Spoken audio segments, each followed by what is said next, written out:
Então você vai de Vasco, vai pro outro lado e aí aparece Deus na sua frente. Só que em vez de sentir medo, você olha para ele nos olhos e fala: você não é Deus, você é apenas uma entidade com poder superior que não prova coisa nenhuma.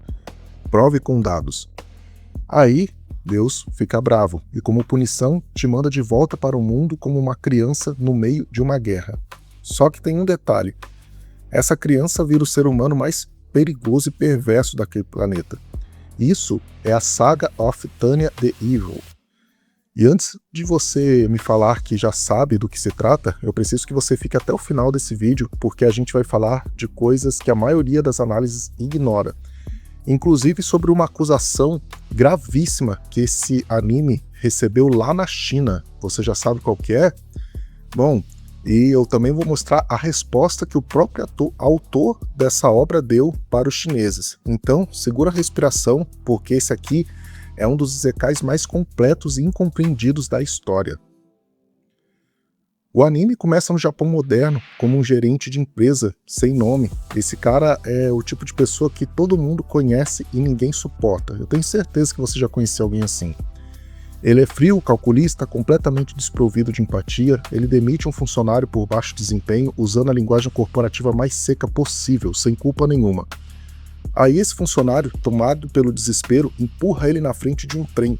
E antes de morrer, o tempo congela. Uma entidade aparece, ela se apresenta como Deus. E o gerente, fiel à sua visão de mundo absolutamente racional, não se impressiona nem um pouco. Ele não implora por misericórdia, ele debate, questiona, ele chama Deus de Ser X. Ou Presença X, né? Existência X, conforme algumas traduções. E explica com uma frieza clínica que a simples existência de um ser poderoso não prova que ele seja digno de fé ou adoração. Esse é o ponto que define toda a série. A disputa não é entre o bem e o mal, é entre fé e razão. Entre o ser que quer ser reconhecido como Deus e um ser que recusa, né, a reconhecer isso até a morte, e depois da morte também. Como punição, a existência X tenta reinserir o gerente numa criança órfã, num mundo que se parece com a Europa, vamos colocar assim, no início do século XX, mas com magia. A menina se chama Tanya von Degurechav. Ela tem cabelo loiro, olhos azuis, uma voz estranhamente firme e uma presença que faz muitos adultos experientes sentirem frio na espinha. E ela tem um plano: se juntar ao exército do Império, subir de patente o mais rápido possível, alcançar uma posição burocrática longe da linha de frente e sobreviver sem nunca precisar rezar. O problema é que a existência X não vai deixar isso assim ser uma coisa simples de se executar. Antes de continuar, preciso resolver uma confusão que persiste desde 2017 e que deixa o próprio autor do livro furioso. Muita gente, principalmente fora do Japão, pegou a estética do anime, olhou para o uniforme do Império, viu uma menina loira de olhos azuis liderando um exército que lembra a Alemanha. E já jogou aquela palavra com N ali, né? Que vocês sabem do que eu tô falando, né? Aquela ideologia do cara de bigode, né? Muita gente, principalmente fora do Japão, né? Pegou essa referência e isso tá errado. Não é uma questão de opinião, tá? O Carlos Zen, que é o autor da light novel original, deixou isso claro em entrevista. Ele deliberadamente não incluiu referências ao nazi, porque, nas palavras dele, ele odeia essas pessoas e não queria escrever uma história que mostrasse nazis fazendo coisas legais. O mundo de Tanya é inspirado na Alemanha da Primeira Guerra Mundial e não da Segunda. O partido, os campos, o holocausto, né, a ideologia daquele cara, nada disso existe naquele mundo. O Império é uma potência militar eficiente e expansionista que se envolve em guerra por lógica de equilíbrio de poder, não por ódio racial, né, ou por uma etnia, como foi o caso ali da Segunda Guerra. Inclusive, Tanya, como personagem, desprezaria, né, essa ideologia, porque ela odeia tudo o que é irracional, emocional, fanático e ineficiente. E o nazi é exatamente isso, né? Agora, Por que isso importa para analisar a obra? Porque quando você entende que a referência é a Primeira Guerra, o tom muda completamente. A Primeira Guerra não foi sobre vilões claros e heróis claros, foi sobre impérios arrastando gerações inteiras para a morte por disputas de território e prestígio. Foi sobre a industrialização da morte, foi sobre jovens morrendo nas trincheiras por ordem de generais que nunca pisaram num campo de batalha. E Tânia sabe disso. Ela veio do futuro, ela sabe para onde aquilo está indo, e ela usa esse conhecimento não para mudar o mundo, mas para sobreviver a ele. Beleza, galera? E agora eu quero que você pense antes de responder aqui nos comentários. Você acha que ela é uma heroína, uma vilã ou nenhuma dessas? Porque essa pergunta parece simples, mas assim, eu não achei tão simples de responder, tá? Eu assisti essa obra, maratonei mesmo, peguei do episódio assim, 1 até o final, assisti o filme logo em seguida e fiquei na dúvida, porque assim, do ponto de vista do Império, é um gênio militar, uma lenda, uma criança prodígio que lidera o Batalhão 203, um grupo, né, de magos de elite, né, e assim, esse jeito racional dela, assim, ela consegue liderar esse grupo com uma eficiência que nenhum adulto conseguiria replicar tão facilmente. Ela salva a vida dos seus subordinados, né, por meio de treinamento brutal, decisões táticas, né, vence batalhas que deveriam ser impossíveis. Mas do ponto de vista dos inimigos do Império, ela é literalmente chamada de o demônio de Rain, né? Não sei se eu pronunciei correto. É uma criatura que mata sem hesitação, que manipula, que usa regras de engajamento como ferramenta para destruir o inimigo dentro da legalidade formal. Do ponto de vista dela mesma, ela não é nem heroína nem vilã, né? Ela é uma profissional corporativista, né? Então ela tá pegando aquele mundo corporativo e trazendo para a realidade militar, tentando sobreviver num ambiente hostil, né? E assim, ela não quer poder, ela não quer matar por prazer, ela quer uma cadeira numa cidade segura, longe da linha de frente, onde pode tomar chá ali, esperar a guerra acabar e esfregar na cara da existência X que ela conseguiu. O irônico é que quanto mais ela tenta fugir do campo de batalha, né, mais ela acaba sendo enviada para o pior lugar possível. Cada vitória, assim, aumenta a reputação dela num nível e aumenta as expectativas dos seus superiores, né? E a existência X garante que toda estratégia de escape se converta mais em perigo. E aqui está a questão que divide a comunidade, né? Tânia, ela merece simpatia, né, de quem está assistindo. Tem gente que diz que não, que ela é um monstro, que ela manipula jovens soldados, né, que ela usa discurso de motivação que sabe que são mentira, que ela manda pessoas para a morte com a mesma frieza com que ela preencheu os relatórios ali, né, corporativos ali no Japão. E tem gente que diz que sim, que ela é o produto de um sistema que premia a crueldade, né? Que no mundo de guerra a única forma de sobreviver é se tornar aquilo que aquele sistema precisa. Que o real monstro não é a Tânia, é a estrutura que criou ela, né? Deixa o seu voto aqui nos comentários, né? Heroína, vilã ou algo completamente diferente?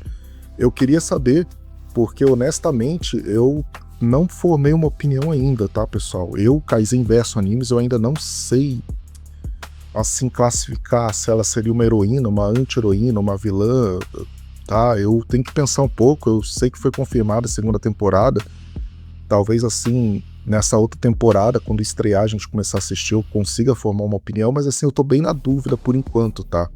E eu queria ouvir a opinião de vocês aí nos comentários, tá? E vamos falar aqui também sobre o que a maioria das análises ignora completamente, tá? Eu assisti alguns vídeos sobre as análises depois que eu assisti a temporada e o filme, tá? E é assim, eu vi que muita gente ignora uma coisinha aqui porque fica tão focado na guerra que perde a essência filosófica da obra, tá? O conflito central da saga of Tânia the Evil não é Tânia contra inimigos do Império, é a Tânia contra a existência X. E esse conflito é uma das explorações mais interessantes sobre a fé, o livre-arbítrio e poder que qualquer anime já fez. Pelo menos eu nunca assisti um anime que, assim, mexeu tão fortemente com esses conceitos de fé, livre-arbítrio, né? E a existência X só quer uma coisa, que a Tânia acredite e seja devota a ele, né? Não que a Tânia seja boa, não que a Tânia pare de matar, só que ela reconheça a existência e a autoridade dele. E a Tânia se recusa, mas não porque ela é corajosa ou rebelde no sentido romântico da coisa, né? Aquela coisa heróica. Não, ela recusa por um princípio intelectual. Ela argumenta que um Deus verdadeiramente onipotente e benevolente não precisaria coagir criaturas a adorá-las, né? Um Deus que ameaça, pune, manipula para botar fé não é Deus, é um tirano cósmico com complexo de insegurança. E o mais perturbador é que o anime nunca resolve essa questão de uma forma limpa, pelo menos não até o momento, né? Como falei, vai vir a segunda temporada, talvez possa explorar melhor. Porque a existência X, apesar de parecer mesquinho, caprichoso, ele tem um ponto, né? Então, assim, Tânia, no fundo, demonstra fé. Ela faz as orações que ela é obrigada a fazer, ela usa o Elenium, né? Eu acho que é Elenium Type 995, né? Que é um dispositivo mágico que só usa quando seu portador ora com sinceridade. Ela odeia isso, ela recita as preces com raiva de quem está sendo forçado a fazer algo que vai contra toda a sua filosofia, mas ela faz. E toda vez que ela faz, a existência X vence um pouquinho, né? Ganha um espaço, ganha um território. Mesmo que Tânia diga que está apenas usando uma ferramenta, que a oração é apenas um mecanismo e tal, né? Que não tem significado espiritual, isso cria uma das tensões mais ricas do anime, na minha opinião. Quem está realmente ganhando essa batalha? Né? Quem que está ganhando essa batalha? A existência X, que é fé genuína. Tânia oferece performance. A existência X aceita, não aceita, muda as regras.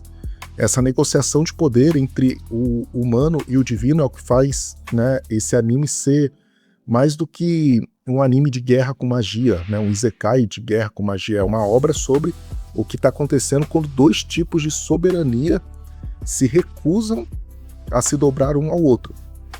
E aqui eu quero abrir um debate sincero, tá bom? Que pode gerar uma boa discussão aqui nos comentários, tá? Eu também não sei responder essa pergunta, tá? Eu vou pensar um pouco, se esse vídeo aqui engajar legal, se vocês pedirem aí, eu faço uma parte 2 com as minhas conclusões, mas eu preciso reassistir, tá? Apesar de eu ter assistido aí uns 3 dias antes de você estar vendo esse vídeo, né? Eu maratonei mesmo. Eu vou reassistir de novo para já pensando nessa resposta, tá? A existência X seria o vilão da série, na opinião de vocês? Como eu disse, eu não tenho minha opinião formada, mas assim, eu posso trazer uma parte 2 já com essa resposta depois que eu analisar melhor, tá? Pensa comigo assim, a existência X pega um homem morto, em vez de deixá-lo passar para o próximo estágio, né, força a renascer em condições deploráveis no mundo de guerra. Não como punição por crimes graves que ele cometeu, mas porque esse homem teve a audácia de questionar a sua existência com argumentos filosóficos sólidos. Ele manipula ativamente a vida da Tânia para que ela nunca encontre a paz. Toda vez que ela planeja uma saída razoável, ele interfere. Ele funciona como um sistema de obstáculos cósmicos personalizados para uma única pessoa. Isso soa como um Deus bondoso para vocês? Eu vi aqui sempre quando eu assisto um anime completo, eu sempre procuro opiniões em vídeos, vou principalmente no Reddit, tá? O Reddit é o que eu mais uso para ver a opinião da galera, tá? E tem alguns leitores da Light Novel, que inclusive eu não li, tá? Não deu tempo, pessoal. Assisti o anime 3 dias atrás, nem sei da Light Novel ainda, então calma, tá? Mas eu vi que tem alguns leitores da Light Novel que fazem uma comparação com o livro de Jó da Bíblia, né? Que na história de Jó, o objetivo final é a restauração. O sofrimento de Jó é um teste, não uma punição permanente. E a existência X não parece interessado em restauração, ele parece interessado em vencer uma discussão que ele tecnicamente não pode perder porque controla as regras do jogo. Outros leitores, né, que eu vi lá, eles já defendem que a existência X está agindo por uma lógica que os humanos não conseguem compreender. Que o que parece crueldade arbitrária, assim, é na verdade uma forma de crescimento espiritual, que Tânia está sendo forçada a enfrentar algo que ela escolheu fugir a vida inteira, a ideia de que ela não é a entidade mais racional e autossuficiente do universo. Seja como for, a existência X é um personagem que, pô, cara, foi fascinante, inclusive eu quero agradecer vocês que vieram nos comentários me sugerir aí que assista essa obra, porque eu achei muito fascinante mesmo, tá? Porque ela inverte aquela lógica habitual do anime, né? Do gênero Isekai, principalmente, que geralmente tem um poder superior, benevolente, que ajuda o protagonista, que o poder superior, ele tá contra o protagonista, né? E o protagonista, em vez de se tornar um herói escolhido, né, se torna cada vez mais um instrumento de destruição. A única coisa que eu vi parecida, não foi nem igual, foi parecido com isso, foi o Tsukimichi Moonlight, né, que a deusa rejeita o cara por ele ser feio demais, mas mesmo assim existiu uma outra entidade benevolente que deu os poderes para ele. Aqui nesse Isekai aqui, cara, não existe dois deuses, não, é um só que tá jogando contra pra ela. Então, escreve para mim aqui nos comentários, na sua leitura, a existência X ela é do mal ou apenas incompreendido, tá? Outro problema aqui, tá, que eu vou trazer com mais detalhe, tá, é que em 2021, tá, isso aqui é uma curiosidade sobre a obra, tá? Eu pesquisando aqui as opiniões, eu até vi aqui que em 2021 os portais de notícias chineses, né, publicaram que esse anime da Tânia estava sendo debatido nas redes sociais do país por supostamente glorificar o militarismo japonês e insultar o da China. Vocês sabiam dessa polêmica? Isso gerou uma bagunça enorme na comunidade global dos fãs, né? Primeiro, a crítica não fazia muito sentido dentro da obra, né? O anime é ambientado num mundo europeu fictício. A China, como país, não é mencionada. O exército do Império é inspirado na Alemanha Imperial, não no Japão. As batalhas retratadas são baseadas nos conflitos europeus da Primeira Guerra. Segundo a série, é frequentemente lida como antibelicista, né? As cenas de guerra mostram morte, mutilação, terror psicológico, o absurdo de sistemas militares que jogam vidas humanas fora para atingir objetivos estratégicos que ninguém no campo de batalha nem entende. Tânia vence batalhas, mas o preço sempre é alto. Se vocês forem ver ali, o preço que ela paga assim, é sempre um dos maiores possíveis, né? Ela mesma, a personagem mais calculista da série, tem momentos onde o medo quebra totalmente a fachada, né, que ela tem ali de manter aquela pose, né? E terceiro, assim, e talvez mais importante, a discussão da China destacou algo que vale refletir sobre o consumo de ficção de guerra de modo geral. É difícil criar conteúdo sobre o conflito armado, né, sem que alguém leia aquilo como uma glorificação. É difícil mesmo. Mesmo quando a intenção é crítica, a estética de guerra, os uniformes, as táticas, né, a competência militar em cena, tudo isso pode ser lido de formas diferentes dependendo de quem está assistindo e da história que esse país tem com a guerra. No Brasil, né, a maioria das pessoas que viu essa obra como entretenimento, né, correto? Mas na China, né, onde aquela memória do militarismo asiático do século XX ainda está muito presente, a leitura assim, da obra foi completamente diferente. Nenhuma das duas leituras está errada, na minha opinião. Tá? O que importa é que você saiba que essa discussão existe e que você consuma a obra com essa consciência. E agora eu vou falar aqui sobre algo que animes de ação frequentemente ignoram e que Tânia The Evil acerta demais, tá? Os personagens secundários não são decoração. Cara, isso eu achei muito da hora, cara, de verdade mesmo, né? Você vê lá a Vira Victoria, né? E esses nomes aí meio russos aí, né? A ajudante mais próxima da Tânia é o contraponto emocional da série. Ela é uma refugiada russa que se juntou ao exército do Império por necessidade, não por uma ideologia. Ela conhece o verdadeiro caráter da Tânia, teme a frieza dela, mas também respeita a competência dela. O que torna a Vira interessante é que ela acredita que Tânia, no fundo, se importa com subordinados. Ela interpreta aquele treinamento brutal que manda todos para situações impossíveis e exige padrões absurdos como uma forma de garantir que todos sobrevivam, né? Como uma dureza que é, na verdade, proteção. Tânia, assim, pelo menos pelo que eu assisti, ela nunca confirmou isso, tá? Ela nunca confirmou que ela se importa com eles, né? E provavelmente ela discordaria dessa opinião. Mas o anime deixa em aberto que se Vira está certa ou errada, né? Essa ambiguidade para mim ficou muito perfeito. Ficou encaixado de forma natural, né? O Coronel Hirugen também, né? Hirugen, né? Eu não sei pronunciar, me fugiu aqui a dublagem. É outro destaque, né? Ele é um dos poucos personagens que enxerga a Tânia pelo que ela realmente é.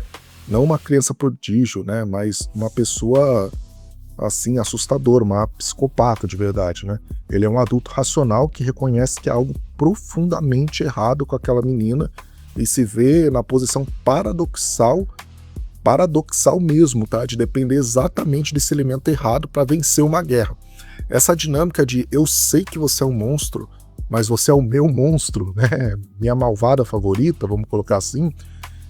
Para mim foi uma das relações mais ricas que a série trouxe, né? O gênero Isekai, ele tem uma fórmula, né? Protagonistas comum do mundo real vai para outro mundo, descobre poderes, faz amigos, salva o mundo, provavelmente arruma um harém no caminho. E Tânia, assim, cara, quebra totalmente isso, de verdade, assim. Né? Eu já gostava do The Beginning After the End, né? Que ele quebrou essa premissa dos Zekais, mas, cara, Tânia The Evil quebrou muito mais, cara. Tânia The Evil, assim, praticamente pegou a fórmula do Isekai, rasgou e jogou no lixo, né? E eu achei isso muito legal, funcionou bastante. Não é uma protagonista comum, tá? Era gerente de recursos humanos de meia idade, assim, que tratava pessoas como recursos descartáveis. Não tem redescoberta de bondade, não tem momento em que o calor humano da Tânia emerge e suaviza a natureza dela, né? Continua sendo quem sempre foi. O novo mundo não humaniza, né? Só reforça o que sempre foi mesmo. Os amigos não são exatamente amigos, né? São subordinados do Batalhão 203 que respeitam a competência dela. Alguns talvez a admirem, mas ninguém ali tem uma amizade genuína com ela, né? O vínculo é profissional e de sobrevivência, né? Vira é a mais próxima, mas como discutimos, nessa proximidade é baseada assim numa leitura que pode não ser assim uma leitura precisa, né? O mundo não vai ser salvo, tá? Tânia não tem missão de salvar ninguém, ela tem uma missão de sobreviver. A guerra vai continuar, as pessoas vão continuar morrendo, Tânia vai continuar sendo mandada para o lugar mais perigoso possível, e isso, paradoxalmente, é muito mais honesto sobre o que a guerra é do que a maioria dos animes de batalha mostram, tá? A guerra não tem protagonista, a guerra tem narrativa limpa, onde o herói vence no final, né? A guerra é um sistema que consome pessoas, e as que sobrevivem não sobrevivem porque são melhores, mais puras ou mais corajosas, não tem isso. Sobrevivem porque foram mais adaptáveis, tiveram sorte, ou como Tânia, né, porque um ser sobrenatural decidiu tornar a morte delas absurdamente difíceis por razões filosóficas, tá? A última questão, tá, já para finalizar o vídeo, que tá ficando meio longo aqui, a última questão que eu quero deixar aqui, aberto para discussão, é o seguinte: Tânia como personagem tem uma filosofia muito clara, né? Ela acredita em mérito, eficiência, estruturas racionais, incentivo e punição. Acabou. Ela despreza nepotismo, favoritismo, decisões emocionais. Ela acredita que as regras existem para serem usadas estrategicamente. Ela é, em termos filosóficos, uma capitalista radical do estilo que existia no Japão corporativo lá nos anos 2000. Né? Não por uma ideologia política, mas por mentalidade de resultado. Aí surge a pergunta: isso faz dela uma fascista? Tem gente que diz que sim, que ela serve a um Estado autoritário que lidera pelo medo, que sacrifica subordinados por objetivos maiores, que não questiona ordens por questioná-las, né, seria ineficiente para a carreira, que ela usa linguagem de racionalidade para esconder o que é simplesmente obediência ao poder. Mas tem gente que diz que não, que fascismo é emoção política extrema, né, fervor nacional, é um líder carismático que transforma ódio em projeto político. Tânia não tem esse fervor, tá? Ela não ama o Império, ela não odeia os inimigos, ela está lá porque é o ambiente onde ela foi jogada e onde pode sobreviver melhor. Ela faria o mesmo pelo exército inimigo se ela tivesse nascido lá, tá? Isso é amoral e não imoral, existe uma diferença disso, tá? Mas então surge a pergunta mais difícil: a amoralidade praticada dentro de um sistema imoral equivale na prática à cumplicidade ativa com aquele sistema? Essa discussão não tem resposta fácil, e é por isso que, na minha opinião, Tânia como personagem vai continuar sendo debatida muito depois de qualquer outro Isekai da mesma época ter sido esquecido assim, e mesmo depois que o anime, a obra acabar, vai continuar sendo discutido com muita ênfase. Minha opinião pessoal, eu não acho ela fascista, tá? Não acho que ela se enquadra. Eu acho que realmente, assim, ela foi jogada no ambiente com essa rivalidade com a existência X, né? E assim, ela não tá nem pensando em política, em lado A, lado B, ela tá pensando em, cara, eu vou esfregar na cara dessa existência X que que assim, a minha eficiência vai continuar, vai me dar uma vida tranquila e ele vai perder. É isso que ela pensa só, tá? Se ela tivesse nascido na República, se ela tivesse nascido em outro país, ela teria a mesma postura, tá bom? E Saga of Tanya the Evil é uma obra que pode incomodar muita gente, tá? E pode incomodar porque não oferece o conforto que a maioria dos animes e zekais oferece. Não tem redenção limpa, não tem uma lição de moral servida com colher, não há aquele momento onde o bem vence o mal, né, e paga o preço. Existe lá uma menina com uma mente de um adulto cínico, navegando num sistema de destruição com a mesma eficiência fria, tá, que ele navegou no mundo corporativo. E talvez a provocação real da obra não seja sobre a guerra, né, seja sobre o seguinte: o que acontece quando um sistema, seja ele corporativo, militar, né, é perfeitamente adequado para produzir eficiência e completamente inadequado para produzir humanidade. Tanya funcionou perfeitamente no sistema corporativo japonês, ela funciona perfeitamente no sistema militar do Império, tá? Ela nunca foi feliz, nunca pertenceu, tá? Ela tá sempre sobrevivendo, né? E ela nunca tá vivendo a vida de verdade. E esse é o anime, né? Esse é o debate, assim, e agora que você sabe, porque faz mais de 7 anos que a comunidade não consegue parar de falar dele, né? Se você chegou até aqui, deixa nos comentários, você acha que Tanya vai eventualmente ceder à existência X, ou ela vai pro inferno sem nunca dobrar o joelho? E se você ainda não assistiu, corre que tá disponível, tá? Na Crunchyroll lá, vale cada minuto. Obrigado a vocês que me recomendaram, tá? Pô, cara, é de longe um dos melhores animes que eu assisti aqui, foi muito, muito bacana mesmo, tá? E fica ligado aí no Kaizenverso para mais análises como essa. Se vocês quiserem uma parte 2, onde vai ser um vídeo só de opinião minha mesmo, né, sobre as perguntas que eu fiz aqui, deixa nos comentários que a gente desvenda aqui. Valeu, um grande abraço, os.